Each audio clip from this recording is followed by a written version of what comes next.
சுவாமியே சரணம்.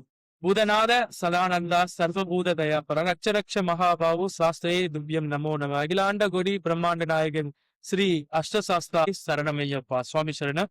அனைவருக்கும் எங்களுடைய பணிவான வணக்கங்கள்.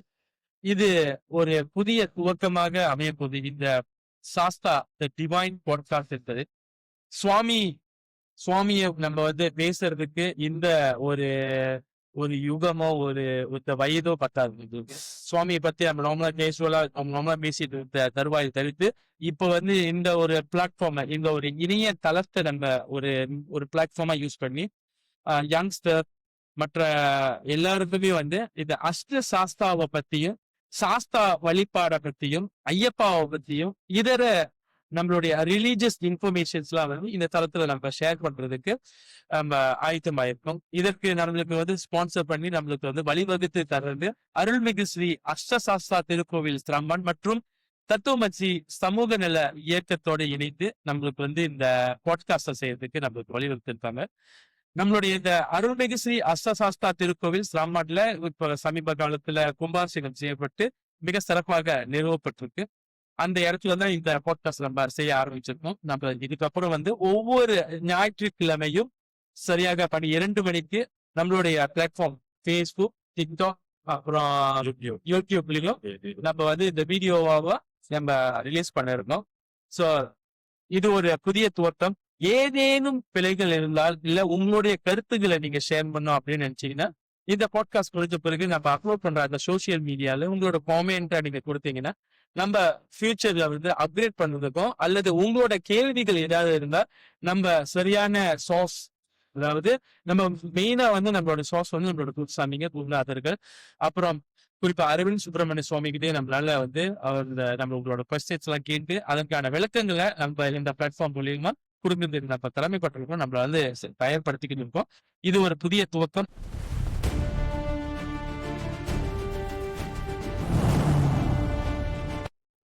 ஸோ சாரான இன்னைக்கு நம்மளோட டாபிக் சாஸ்தா தத்துவம் மற்றும் இன்ட்ரோடக்ஷன் டு சாஸ்தா. நம்ம எல்லாருக்கும் புறமே சொல்லணும்னா, ஸோ எனக்கு தெரிஞ்ச வகையில சாஸ்தா ஐயப்பன் 2 பேரும் ஒண்ணு நிறைய பேர் நினைச்சிருக்காங்க. ஆனா எனக்கு தெரிஞ்ச ஒரு சின்ன புரிதல்ல சாஸ்தா வேற, ஐயப்பன் வேற. ஸோ நம்ம எல்லாருக்கும் தெரிஞ்ச ஒரு எக்ஸாம்பிள நம்ம சொல்லணும்னா நம்ம எல்லாருக்கும் மகாவிஷ்ணு தெரியும். மகாவிஷ்ணுவுக்கு தச அவதாரம் இருக்கு.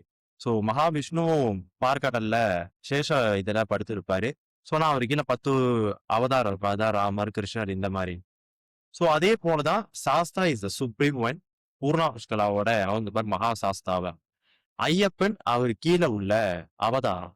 ஸோ இது பலருக்கு நமக்கு தெரியாது. ஆக்சுவலி எனக்கே சில காலம் வரைக்கும் தெரியாது. ஸோ குருசாமியோட சில விளக்குன்னு பிறகு இது தெரியும். ஸோ அதே போல சுவாமிக்கு அஷ்ட அவதாரங்களும் இருக்கு. சோ அது எல்லாத்துலயுமே அஷ்ட சாஸ்தாக்குள்ள இயக்கம். சோ அப்ப அங்க மூலாதாரமா இருக்கிறது சாஸ்தா. யார் அந்த சாஸ்தா? சாஸ்தா அப்படின்றதுனா நம்ம நீங்க சொன்ன மாதிரியா சாஸ்தா நம்ம ஸ்டார்டிங்ல இருந்து பார்க்கணும். நம்மளோட இந்த வழிபாடை ஆரம்பிச்சு சாஸ்தாவோட வழிபாடு ரொம்ப வருஷத்துக்கு முன்னுக்கு யுகங்களா இருக்கு. சாஸ்தாவோட வழிபாடு யுகங்களுக்காக இருக்கு. இப்ப நம்ம கலியுகத்துல இருக்கு. கலியுகத்துல கண்ட தெய்வமா இருக்கிறது ஐயப்பன். ஐயப்பன் சாஸ்தாவோட ஒரு அவதாரம். அவர் கலியுகத்துல அவதாரம் எடுத்தோம். சோ நம்ம அவரை தான் வழிபாட ஆரம்பிச்சோம்.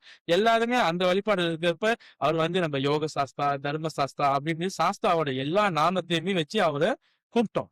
ஆனா நம்ம நினைச்சிட்டோம்னா அவர் தான் சாஸ்தா அப்படின்ட்டு. ஆனா நம்ம இன்னும் டீட்டெயிலா இது நம்ம போறப்ப ஒவ்வொரு சாஸ்தாவுக்குமே கோவில்கள்லாம் இருக்கு. கால சாஸ்தா எடுத்துக்கிட்டா கோவில் இருக்கு. அஷ்ட சாஸ்தாக்கள்ல மூலாதாரமான சாஸ்தா சொரிமுத்து ஐயனாரு, அவரும் பூர்ணகிருஷ்ண சமேத ஸ்ரீ தர்ம சாஸ்தாவா தான் இருக்காரு. அப்புறம் அச்சன் கோவில், ஆரியங்காவு, குளத்துப்புல இவங்கெல்லாம் ஒரு சாஸ்தாவை ரிப்ரசன்ட் பண்ணி இருக்கிற கோவில். அப்ப நம்ம நார்மலா நம்ம பாட்டு கூட பாடுவோம். 8 அவதாரம் உண்டு, 8 ஸ்வரூபங்கள் உண்டு, அஷ்ட கர்மங்களும் அறியாததொன்றும் இல்லை, சாஸ்தா வரவை கேளார் அப்படின்னு நம்ம பாடுவோம். ஐயப்ப பூஜை தான் மெயினா இதெல்லாம் பாடுற பாட்டு தான். ஆனா அந்த சாஸ்தான்ற சொல்றது அந்த மூலாதாரத்தை தான் குறிப்பிட்டு அந்த பாட்டுல பாடுவாங்க. சோ இப்படின்னு பாக்குறப்ப சாஸ்தா அப்படி அவர் யாருன்னா ஹரி ஹரன். இவங்க 2 பேத்துக்குமே இந்த 2 சக்தியுமே இணைஞ்சு பிறந்ததுதான் சாஸ்தா. நம்மளுடைய அரியர சூழல் மகா சாஸ்தாவா இருந்தார். அவருக்கு பல அவதாரங்கள், 8 அவதாரங்கள் மட்டும் அவருக்கு இல்ல. அவருக்கு நிறைய ரூபங்கள். நான் அந்த சாஸ்தா விஜயம் அந்த புத்தகத்துல அறிவியல் சுப்பிரமணியம் கிளியரா மென்ஷன் பண்ணியிருப்பாரு. இந்தியாவுல குறிப்பா எடுத்துக்கிட்டப்ப கிராமப்புறங்கள்ல வந்து காவல் தெய்வமா ஐயனார் இருக்காரு. அவரும் சாஸ்தா. ஐயனாரே சாஸ்தா. ஐயனார் தான் தமிழ்நாட்டுல ஐயனார்னாவும் சபரிமலையில ஐயப்பாவாவும் நம்ம கூப்பிடுறோம். சோ இப்ப இந்த அவரோட இதுல பார்த்தீங்கன்னா தமிழ்நாட்டுல வந்து பார்த்தீங்கன்னா பூதநாதனாக ஐயனாரா அப்படின்னு அவர் இந்த பேர் இருக்கிறது எல்லாமே வந்து சாஸ்தா. அந்த கோவில்ல குறிப்பா போனோமா அந்த காவல் தெய்வம் அப்படியே வழிபடுற அந்த கோயில வந்து பலி உயிர் பலி இருக்காது. சுவாமிக்கு வந்து இந்த மது, அது சிகரெட்டு, சுருட்டு வச்சு அந்த வழிபாடுல இருக்கு. சுவாமி வந்து சுத்த சைவ முறையை தான் வந்து இன்னமும் வழிபாடுகள்ல கலந்துகிட்டு இருக்கு. நம்ம ஊருக்கு போனா கூட நம்ம காணலாம் இந்த மாதிரி கோயில். சிறு கோயில்ல வந்து பாத்தீங்கன்னா சுவாமி வந்து ஒரு கால் பட்டம் கட்டி உட்கார்ந்த மாதிரி கையில சண்டாயிரத்தை வச்சு நிக்கிறது. அது எல்லாமே சாஸ்தாவோட அதை நம்ம வந்து நம்ம அறியாததுனால நம்மளுக்கு தெரியுது. ஆனா இல்லைன்னு நம்ம சொல்ல முடியாது. சோ இதுதான் வந்து முதல் சாஸ்தா. ஐயா நீங்க சொன்ன மாதிரி சாஸ்தா வந்து சுப்ரீம். அவர் தான் பிரைம். அவருக்கு கீழே 8 அவதாரம் இருக்காங்க. 8 அவதாரத்தை தான் வந்து நம்மளோட இந்த அஷ்டசஸ்த திருக்கோயில்ல சுவாமியை வந்து இங்க கொண்டு வந்து மல்லீஸ்வரி முதன் முதிரையா இதை வந்து நம்ம செஞ்சோம். சோ இதுல வந்து யாரேனும் அஷ்டசாஸ்தா எப்படி இருப்பாங்க, அவங்க எப்படி பார்க்கணும் அப்படின்னு நினைச்சீங்கன்னா நம்மளுடைய கோவிலுக்கு வரலாம். தாராளமா வந்து சுவாமியை வந்து நீங்க தரிசனம் காணலாம். நம்மளுடைய சிராம்பான்ல ஸ்ரீ அஷ்டசாஸ்தா திருக்கோவில்னு நீங்க கூகுள் இதுல நீங்க சர்ச் பண்ணீங்கன்னா நம்ம ஆயிலத்துக்கு நேரா வரலாம். இங்க வந்து நம்ம சாஸ்திரத்துல உள்ளபடியுமே நம்மளுடைய புராணங்கள்ல குறிப்பிட்டபடியுமே நம்ம சாஸ்திரு ஸ்ரீ அரவிந்த் சுப்பிரமணியம் சுவாமி இந்த புத்தகத்தை எழுதினர். இவருடைய ப்ரிஃபரன்ஸுக்கு ஏற்றபடி நம்ம அனைத்து சுவாமிகளுமே இங்க அமைஞ்சிருக்காங்க. ஸோ அதனால சுவாமியோட அஷ்ட அவதாரங்கள் சுவாமி எப்படி இருப்பார் அப்படின்னு 8 பேருமே இங்க நீங்க பார்க்கலாம். நம்ம எதுவும் நம்மளோட கஸ்டமைஸா இது பண்ணாம புராணத்துல எப்படி சுவாமியை பத்தி விளக்கியிருக்காங்களோ அதேபடிதான் நம்மளோட அஷ்ட சாஸ்தாக்களுமே இங்க இருக்காங்க. ஸோ சுவாமிக்கு மாலை போடுறது நம்மளுடைய ஜென்ம புண்ணியம். அதுலயும் அஷ்ட சாஸ்தாவை பார்க்கறது நம்ம பல ஜென்மங்கள்ல பண்ண புண்ணியமா தான் நம்ம எடுத்துக்கணும். ஸோ அந்த வகையில நமக்கு மலேசியா திருநாட்டுல ஸ்ரீ அஷ்டசாஸ்திர திருக்கோவில் வந்துட்டு இங்க அமைஞ்சிருக்கு. புராணங்கள் சொன்னீங்களா? அந்த புராணங்கள்ல பார்த்தோம்னா சுவாமிய வந்து ஐயப்பான்னு வந்து அவங்க மென்ஷன் செய்ய மாட்டாங்க. ஐயப்பன் வந்து ஐயப்பன் பாக்குறதுன்னா அரவிந்த் சுப்பிரமணியம் எழுதின இந்த பூதநாத உபாக்கியத்துல மட்டும்தான் வந்து ஐயப்பன் மென்ஷன் பண்ண. மற்ற புராணங்கள் நம்மளுடைய தமிழ் புராணங்கள் அதாவது லிங்க புராணம், ஸ்கந்த புராணம் அப்படின்னு எல்லா புராண காலங்களிலுமே வந்து சுவாமியோட லீலைகள் அதுல மென்ஷன் பண்ணப்பட்டிருக்கு. ஆனா சுவாமியை வந்து சாஸ்தான்ற பேர்ல தான் வந்து மென்ஷன் பண்ணியிருக்காங்க.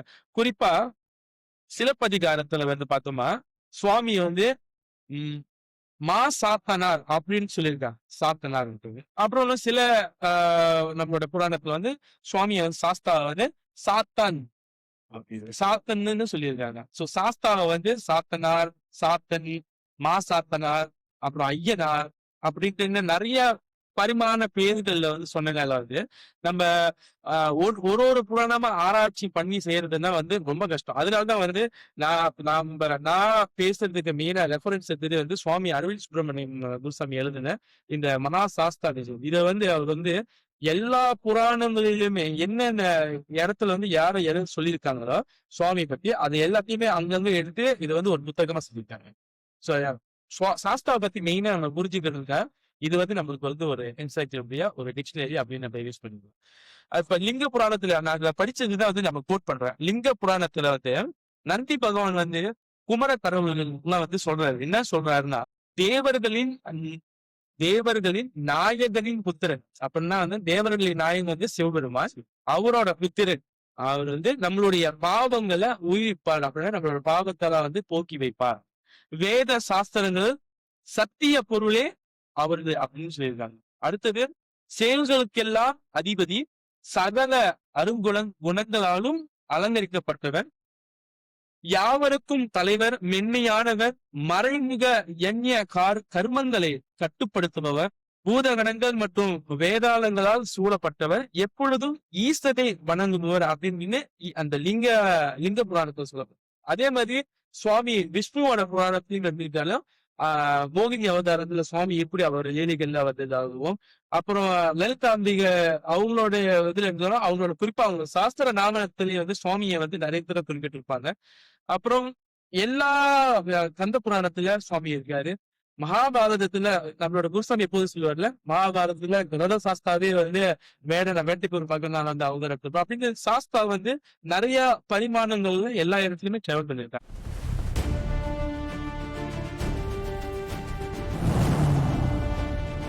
ஸோ அப்படி இப்ப நம்ம சொல்லக்கூடிய சாஸ்தா அதோடைய பொருள் அப்படி நம்ம பார்த்துக்கிட்டோம்னா பேசிக்காவே அதிகாரம் செலுத்துபவர் அப்படின்ற பொருள் தான் வந்துட்டு நமக்கு கிடைக்கும். இந்த உலகில் இந்த அண்டத்தில் வாழக்கூடிய 84 லட்ச அனைத்து உயிர்களுக்கும் அதிபதியாக இருந்து அதிகாரத்துவத்தை காட்டுறது நம்ம சாஸ்தா. கையில சண்டாயுதத்தை ஏந்தி இந்த அனைத்து ஜீவராசிகளையும் தன்னுடைய வசப்படுத்தி ஆட்சி புரியினார். ஸோ அதே போலனே உங்களுக்கு தெரியுமா, சுவாமிக்கு கொடியும் முடியும். ஒவ்வொரு தெய்வத்துக்கும் கொடி இருக்கிற மாதிரி நம்ம எல்லாருக்கும் தெரிஞ்சது முருகனுக்கு சேவற்கொடி இருக்கும். அதே போல மகாபாரத போர்ல அர்ஜுன் ஏறிய அந்த ரதத்துல அனுமந்த கொடி மேல இருக்கும். அதே போல நம்ம சுவாமிக்கு சேவற்கொடி இருக்கு. சேவற்கொடி எதுக்காக பாத்தீங்கன்னா, சேவல் ஒரு வீரத்தின் அடையாளம். நம்ம எல்லாருக்கும் தெரிஞ்ச மாதிரி சுவாமி ஒரு போர்க்கடவுள். சுவாமிக்கு இந்த பூதராப உபாக்கியானத்துல ரொம்ப தெளிவாவே குறிப்பிட்டிருக்கும். சுவாமி ஆரியகேரவர்மனா வந்துட்டு 5 மலைகள்ல போருக்கு போவார். சோ அதுலயே நமக்கு தெரியும் சுவாமி ஒரு வீரமிக்க கடவுள், போர் கடவுள் அப்படின்னு. உங்களுக்கு இந்த ரீசனா பார்த்துட்டு இருப்பீங்க, அந்த வெங்கட் பிரபு அவரோட பேச்சுல வந்து இன்ஸ்டாகிராம் எழுதியிருந்தாங்க. அவர் சோசியல் மீடியால 2 புதுசா படம் வெளியார். அதுலயுமே வந்து சசினும் இன்னொன்னு வந்து ஆரிய கேரளா வர்மன் அப்படின்னு அந்த படம் பேரு ஆரியகேரவர்மன்னு அவங்க வெளியாக்குறாங்க. சோ இதுலயே நமக்கு தெளிவா தெரியும் சுவாமி வந்துட்டு ஒரு வீரமிக்க கடவுள் மற்றும் போர் கடவுள் அப்படின்னு. சோ அவருக்குமே நம்ம எல்லாரும் பலருக்கும் தெரியாத ஒரு விஷயம், சுவாமிக்கும் கொடி இருக்குது. அது சேவை. அது மட்டும் இல்ல, அரவிந்த் சுப்பிரமணிய குருசாமி வந்து மென்ஷன் பண்ணியிருப்பாங்க. சுவாமி சாஸ்தாவுக்கு வந்து இடது கண் வலது கண் அப்படின்ட்டு ரெண்டு அந்த அம்சங்களை எக்ஸ்பிளைன் பண்ணியிருப்பாரு. இடது கண் வந்து சுவாமி இடது கண் வந்து சூரியனையும், வலது கண் வந்து சுவாமியோட வலது கண் வந்து சந்திரனையும் குறிக்கும். ஸோ சுவாமி வந்து ஆஹ் அஞ்ஞானத்துல நம்ம அஞ்ஞானத்துல இருக்கிறப்ப, பேட் வைப்ரேஷன்ல கெட்ட சக்தியோட எரிஞ்சு இருக்கிறப்ப சுவாமி வந்து சந்திரன் இரவுல மறைஞ்சு காலையில உதிக்கிற சூரியன் போல நம்மளோட வாழ்க்கையிலுமே வந்து நல்லத நிலைநாட்ட, கெட்டத இது பண்ணி, நல்லத தீய சக்தியில கொண்டு டிமினிஷ் பண்ணி நல்ல சக்தியை வந்து இது பண்றதுக்கு, அதை வெளிப்படுத்துறதுக்கு தான் வந்து இந்த லீலைகள்லாம் வந்திருக்கு. அதாவது இந்த 8 அவதாரங்களையும் அதுக்குதான் வந்திருக்கு. சுவாமிக்கு வந்து நம்ம இது வந்து அவுட் ஆஃப் டாபிக். இது வந்து நான் எக்ஸ்பிளைன் பண்ண விருப்பப்படுறேன். ஏன்னா வந்து நிறைய பேர் வந்து சொல்லியிருக்காங்க, ஏன் வந்து இந்துக்கள் வந்து நிறைய சாமியை வச்சு கும்பிடுறாங்க அப்படின்ட்டு. சுவாமி நம்மளுக்கு ஆதி அந்தம் இல்லாத ஒரு பொருள்னா வந்து ஒரு சக்தி வந்து ஒண்ணுதான். அத வந்து பல ரூபங்கள்ல நம்மளுக்காக வந்து அவங்க அவதாரம் எடுத்து, அதனாலதான் வந்து நம்மளுக்கு வந்து நிறைய சாமி. நம்ம வந்து ஒரு கடவுள் தான். அந்த கடவுளுக்கு அவதாரங்கள் எடுத்தனால வந்து நிறைய பேர் இருக்காங்க. அந்த அவதாரங்கள் எதுக்கு எடுத்தாங்க? அவங்க எதுக்கு மனசு ரூபம்னா, சுவாமிக்கு வந்து ஆதி அந்தம் இல்லாதவர். அவங்க வந்து எண்ட்லெஸ், இன்ஃபினிட். ஆனா அவங்களுக்கு வந்து எதுக்கு இந்த பிறப்பு இறப்பு அப்படின்ட்டு இதுல வருதுன்னு அவருங்க, அவங்க வந்து இந்த மனித வாழ்க்கையில வந்து மனிதனுக்கு வந்து இது இப்படிதான் செய்யணும், இதை செய்யணும் பாடம் புகுத்துறதுக்கும், கெட்டதை துவம்சம் பண்ணி நல்லதை நிலைநாட்டு. என்ன சொல்லுவாங்க, அந்த கெட்ட சக்தி வந்து நம்ம அம்மன் படத்தெல்லாம் பார்த்தோம்னா திடீர்னு பார்த்தா சண்டா அப்படின்னு அப்ப அம்மன் வந்து சூழப்படுத்துது. அதுக்குதான். ஏன்னா நம்மள மீறிய சக்திகள் இருக்கு. சோ அதை வந்து நம்மளால அதை செஞ்ச அதை வந்து கண்ட்ரோல் பண்றதுக்கும் இது செய்யறதுதான் வந்து இந்த கலியுகத்தை தவிர்த்து மற்ற யுகத்துல எல்லாத்துலயுமே வந்து சுவாமியை வந்து சுவாமியாவே அவதாரங்கள்லாம் எடுத்து வந்து பார்த்திருக்காங்க. மக்களால பார்க்க முடியுது. ஆனா இந்த கலியுகத்துல வந்து நம்மளால வந்து சுவாமியான்னு பார்க்க முடியாது. ஆனா உணரணும். சோ அது உணர்வுதல் தான் வந்து இந்த மாதிரியான விஷயங்கள் நடக்குது. இதை எதிர்ந்து நிறைய இருக்கு. கலியுகத்துல இதெல்லாம் நடக்க வேண்டிய விஷயங்கள் தான். சுவாமியை மென்ஷன் பண்ணியிருக்காங்க. கீதாச்சரத்திலேயே வந்து கிருஷ்ண பகவான் சொல்லியிருப்பாங்க. சோ இந்த மூமெண்ட்லாம் அது வந்து நான் பதிவு செஞ்சதுக்கு ஒரு ஆசைப்படுறேன். ஏன்னா வந்து நம்மளுக்கு கடவுள் ஒன்று பல பரிமாணங்கள்ல இருக்காங்க. அந்த பரிமாணங்கள்ல வந்து ஒருத்தர் தான் சாஸ்தா. அந்த சாஸ்தால ஒரு பரிமாணங்கள் 8 பரிமாணங்கள் இருக்காங்க. அது நிறைய இது இருக்கு. சோ நம்மளோட புரிதலை பொறுத்து தான் இதுதான். அந்த 8 சாஸ்தாவை பத்தி நீ கொஞ்சம் எக்ஸ்பிளைன் பண்ணியாப்பா? 8 சாஸ்தானா எனக்கு தெரிந்த வகையில நம்ம அஷ்டசாஸ்தா திருக்கோவில்ல இருக்கக்கூடிய சாஸ்தாக்கள், நம்முடைய பூர்ணாவஷ்கலா சமேத ஸ்ரீதர்ம சாஸ்தா, கிராத சாஸ்தா, பால சாஸ்தா மற்றும் வேத சாஸ்தா, அப்புறம் வித்ய சாஸ்தா மற்றும் சண்மோகன சாஸ்தா, அதாவது சந்தானதாயக சாஸ்தா. ஸோ எனக்கு தெரிஞ்ச வகையில இவங்க தான் அஷ்ட சாஸ்தா. பாஷா படத்துல வந்து விக்கெட்டர்லாம் அந்த பாக்க சாரி சாம்சன் அந்த 8 மனச வாழ்க்கை பிரிச்சுக்கோ அப்படின்னு சொல்லிட்டு அவர் ஒவ்வொரு 8 ஒரு 8வது வயதுலயே என்ன இப்போ குழந்தை பாலகங்கார படிக்கிற வயது இல்லை. சோ அதே மாதிரிதான் இந்த சாஸ்தாவோட 8 அவதாரங்களும் நம்மளுடைய ஒவ்வொரு பரிமாணங்கள்ல எப்படி வந்து நம்ம வாழ்க்கையை வந்து வாழணும் செய்யணும் அதற்கான இதுங்கெல்லாம் வந்து புகட்டுறதுக்காகவும் அந்த என்ன சொல்லுவாங்க அவங்க மனித பிறப்பு எடுத்து நம்மளுக்கு வந்து சொல்லி கொடுக்க எக்ஸ்பிளைன் இருக்காரு. குழந்தையா இருக்கிறப்ப இப்ப ஐயப்பனா இருக்கிறப்ப பிரம்மச்சரியத்தை எப்படி நம்ம செய்யணும், எப்படி கடைபிடிக்கணும், தாய் தகப்பனுக்கு எப்படி செய்யணும், அந்த மாதிரி கிராத சாஸ்தாவா இருக்கிறப்ப அகிம்சையும் அல்லது மன்னிக்கும் அகிம்சைன்னு அந்நியாயம் நடக்கிறப்ப அது வந்து எப்படி வந்து எதிர்கொள்ளணும், தர்மத்தை தலைவர் இது நம்மளோட தர்ம சாஸ்தா அவர் இது தர்மத்துல சோ அந்த மாதிரி வந்து அவங்க அந்த ஒவ்வொரு டைம் பீரியட்லயும் வந்து நம்மளுக்கு வந்து இதை எக்ஸ்பிளைன் பண்ணுவோம்.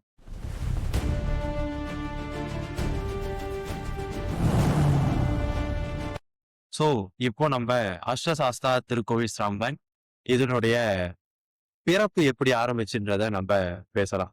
ஸோ முதல்ல 2007 நம்ம சேகரன் குருசாமி தலைமையில பிபிஎஸ் சத்துவ சாஸ்தா அப்படின்ற இயக்கமா வந்துட்டு ஒரு சின்ன இயக்கமா தொடர்பு பெற்றது.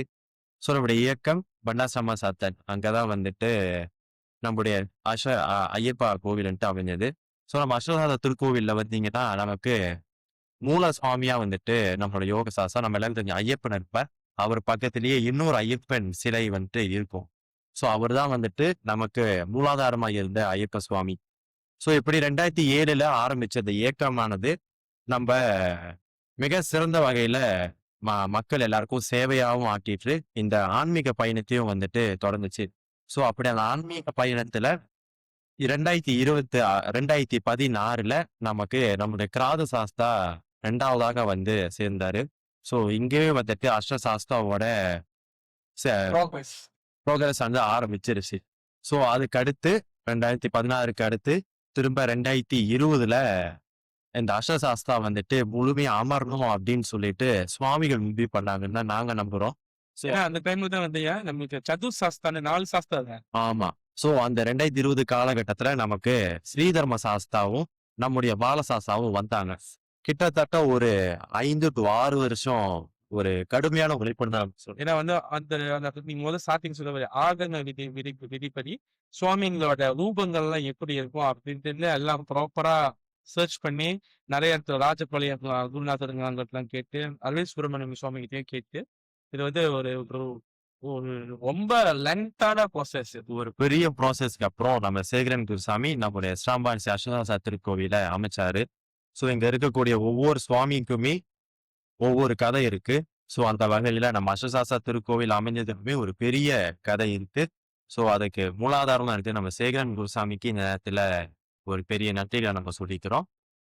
நம்மளுடைய நத்தோவையும் மறந்துவிடாது. ஆமா. லிம்சம் இன்ஜினியரிங் சென்டரோட மேனேஜிங் டைரக்டர் நத்தோ சதீஷ்குமார் மற்றும் நத்தோ நடராஜா அவங்க 2 பேர்த்தோட பெரிய பங்களிப்புனாலதான் வந்து நம்மளுக்குன்னு ஒரு தனி ஒரு பில்டிங் அஷ்டசாஸ்தா அப்படின்ட்டு இந்த கோயில் இந்த ஒரு பிரம்மாண்டமான அந்த லுக் இந்த லைட்டிங் இதெல்லாமே வந்து நத்தோ அவங்களுடைய ஹெல்ப்னாலேயே நம்ம இந்த செஞ்சு இதெல்லாம் வந்து சுவாமியோட லீனேஜ்.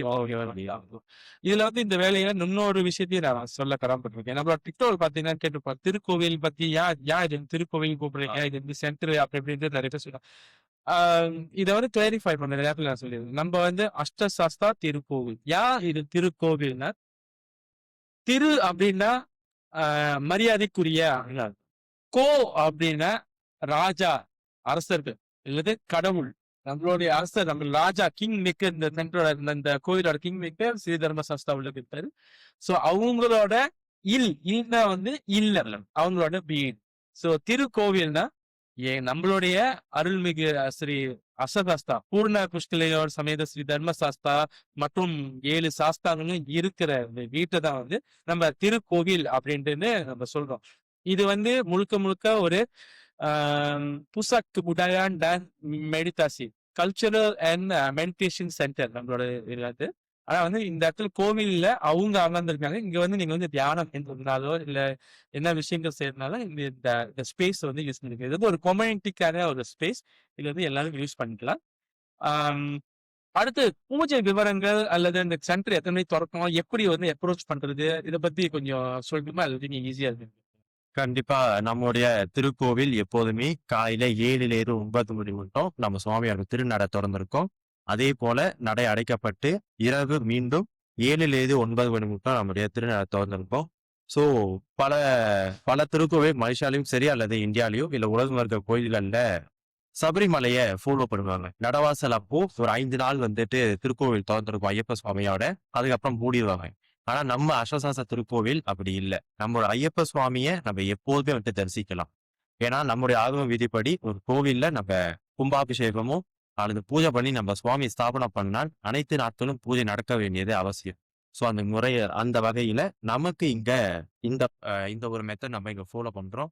ஸோ எந்த 365 நாளும் பூஜை இருக்கு. 365 நாளுமே நீங்க வரலாம், சுவாமியை பார்க்கலாம். சுவாமிக்கு விசேஷ பூஜைகள் தினமுமே நடக்கப்படும். விசேஷ பூஜை சொன்னீங்க, என்னென்ன விசேஷ பூஜை? ஸோ சுவாமிக்கு எப்போதுமே வந்துட்டு அபிஷேகம் நடக்கும். நித்திய அபிஷேகம் இருக்கு. அதை தொடர்ந்து நித்திய பூஜை மற்றும் நமக்கு மாசம் மாசம் சபரிமலையில நடை திறக்கிற அந்த நாளையும் நம்ம இங்க ஃபாலோ பண்ணி நடவாசல் பூஜையும் மிக சிறப்பாக நடைபெறும். அதை தொடர்ந்து சனிவார பூஜையும் வாரம் வாரம் சுவாமிக்கு மிக சிறப்பாக நடைபெற்று நம்மளுடைய ஒரு ஸ்பெஷாலிட்டி அப்படின்னு நம்ம சொல்லணும்னா வருஷம் வருஷம் பங்குனி உத்திர ஆராட்டு திருவிழா மிக விமரிசையாக 11 நாள் உற்சவமா வந்துட்டு நம்ம கொண்டாடுவோம்.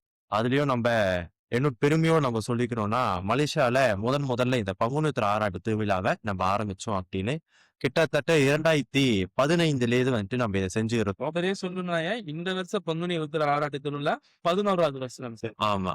சோ இன்னும் சில நாட்கள்ல இன்னும் சில வாரங்கள்ல நம்மளோட பங்குனி உத்திர ஆராட்டு விழாவானது மிக சிறப்பா வந்துட்டு நம்ம இங்க அரேஞ்ச் பண்ணியிருக்கோம். ஸோ மலேசியா முழுக்கிற அனைத்து ஐயப்ப பக்தர்களையும் மற்றும் அனைத்து மக்களையும் வந்துட்டு நம்ம இந்த பங்குனி உத்திர ஆராட்டு திருவிழாவுக்கு நம்ம அழைக்கிறோம். எப்படி இந்த பங்குனி உத்திர ஆராட்டு விழாவை நம்ம செய்கிறோம், நம்மளுடைய கிராத சாஸ்தாவை சுவாமியோட அஷ்ட அவதாரங்கள் ஒரு அவதாரமான கிராத சாஸ்தாவை எப்படி கொண்டாடுறோம் அப்படின்றத நீங்க இங்க நேரடியா விட்னஸ் பண்ணலாம். இது உங்களுக்கு ஒரு வித்தியாசமான ஒரு அனுபவமா இருக்கும். நம்ம எல்லாருக்கும் பங்குனி உத்தரம் பேசிக்கா நம்ம எல்லாருக்கும் தெரிஞ்சது முருகனுக்கு. ஆனா சுவாமியோட ஜென்ம நட்சத்திரம் உத்திர நட்சத்திரம்.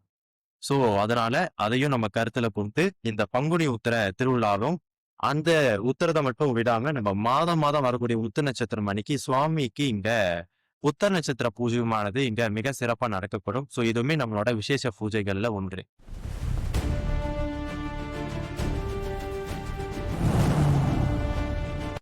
ஓகே, எனவே இவ்வளவு நேரம் வந்து நம்ம வந்து நம்மளுடைய சாஸ்தா அவங்களுடைய தத்துவம் அப்படின்னு பார்த்தோம் பேசிக்கா. அப்புறம் நம்மளோட அஷ்ட சாஸ்தாவை பத்தி பேசணும், நம்மளுடைய கோவில் பத்தியே நம்ம பேசுறோம். கோவில் ஸோ இது வந்து ஒரு முன்னுரை, ஒரு இன்ட்ரோடக்ஷன் பாட்காஸ்ட். நம்ம பேசுனதுல வந்து ஏதேனும் தவறுகள் ஏதாச்சும் இருந்துச்சுன்னா எங்களை எல்லாம் பிளஸ் பண்ணி உங்களோட காமெண்ட்ஸ் எல்லாம் கொடுங்க, நம்ம அதை கரெக்ட் பண்ணிக்குவோம். நம்ம கண்டிப்பா அதை நாங்க கருத்துல எடுத்துக்கிட்டு அதை நல்ல கருத்துக்களா வந்துட்டு நீங்க பதிவு செய்யணும்னு நாங்க விரும்பிக்கிறோம். ஸோ அதை நாங்க எடுத்துக்கிட்டு அதுக்கு ஏத்த மாதிரியான எங்களோட ஆலோசகர்கிட்ட நாங்க பேசி அதை நாங்க மாத்திப்போம். ஒவ்வொரு ஞாயிற்றுக்கிழமையும் 2 மணிக்கு தவறாம நம்மளுடைய டிக்டாக், ஃபேஸ்புக், யூடியூப் அஷ்ட சாஸ்தா சிரம்பான் இந்த பேஜ்ல போய் இந்த வீடியோக்கள் எல்லாம் பார்த்து கண்டு கழிக்கலாம். எங்களுக்கு ரெஸ்பான்ஸ் பண்ணுங்க. சப்போர்ட்டா எங்களுக்கு தாங்க. மேலும் நம்முடைய ஐயப்பன் சாஸ்தாவை பத்தின விவரங்களுக்கும் மற்றும் நம்முடைய ஆன்மீக செய்திகளுக்குமே வந்துட்டு இந்த ஸ்ரீ அஷ்டசாஸ்தா சிரம்பன் நம்முடைய டிக்டாக், ஃபேஸ்புக், யூடியூப் பேஜை வந்துட்டு ஃபாலோ பண்ணி சப்ஸ்கிரைப் பண்ணுங்க. ஸோ இதே போல அடுத்த ஒரு எபிசோட்ல, அதாவது அடுத்த வாரம் நம்ம வந்து இப்போ வந்து நம்ம மேலோட்டமா பார்த்தோம். அடுத்த வாரம் வந்து நம்ம வந்து சுவாமி ஸ்ரீ பூர்ண புஷ்ட சமேத ஸ்ரீ தர்மசாஸ்தாவை பத்தி கொஞ்சம் டீட்டெயிலா பார்ப்போம். அதுவரை உங்களிடமிருந்து விடைபெறுவது நான் சரவணன். நான் வித்யேஸ்வரன் கேராஜா. சுவாமியே சரவணையன்.